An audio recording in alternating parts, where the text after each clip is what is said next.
नमस्कार दोस्तों, स्वागत है आप सबका मेरे YouTube चैनल सिंगिंग डैडी पर। और मैं रॉबिन शर्मा आज बात करने जा रहा हूं मोदी सरकार का एक नया तोहफ़ा कहें या धोखा कहें, ये आप लोग ही डिसाइड कीजिएगा। मैं आपको एक फैक्ट बताने जा रहा हूं, जो कुछ इन्फॉर्मेशन मुझे मिली है, जो मैंने अपनी आंखों से देखा है, वो बताने जा रहा हूँ।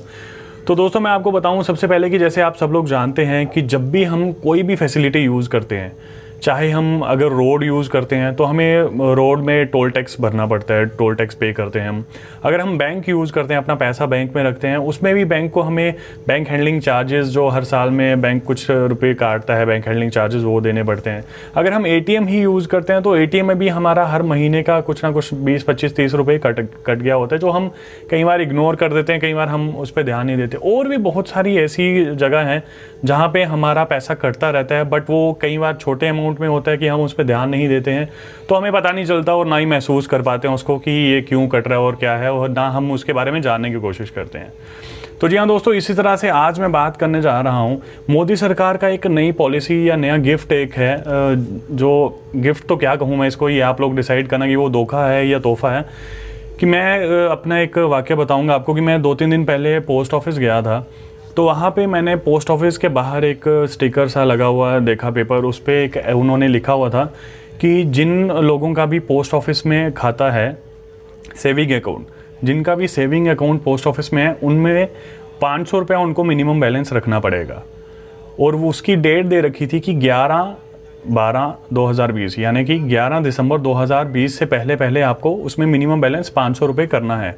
और अगर आप उसमें मिनिमम 500 बैलेंस नहीं रखते हैं तो हर साल आपका 100 रुपया उसमें कटा करेगा। तो जाने आप समझ लीजिए, अगर आपके पास 480 रुपये हैं पोस्ट ऑफिस में, तो अगले साल वो 480 की बजाय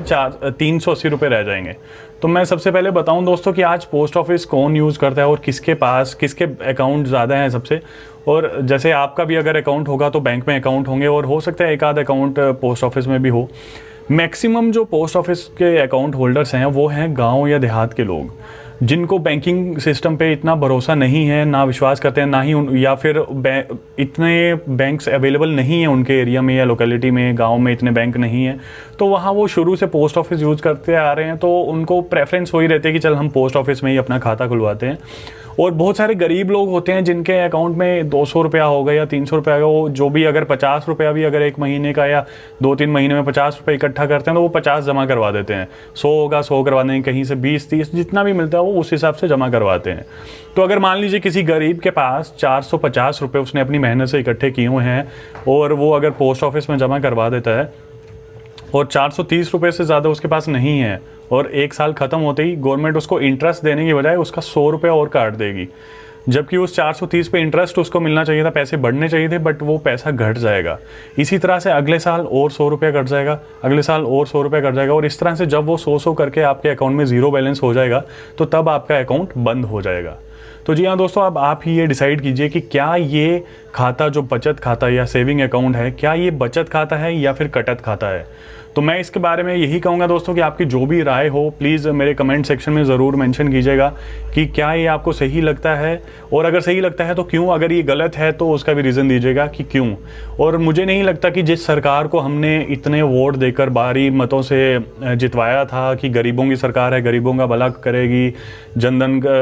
योजना और बहुत सारे अकाउंट खुलवाए थे बेटियों के लिए फैसिलिटी, तो उसने एक ये ऐसी कोई योजना लाई है तो जो मुझे बहुत हर्ट हुआ है। और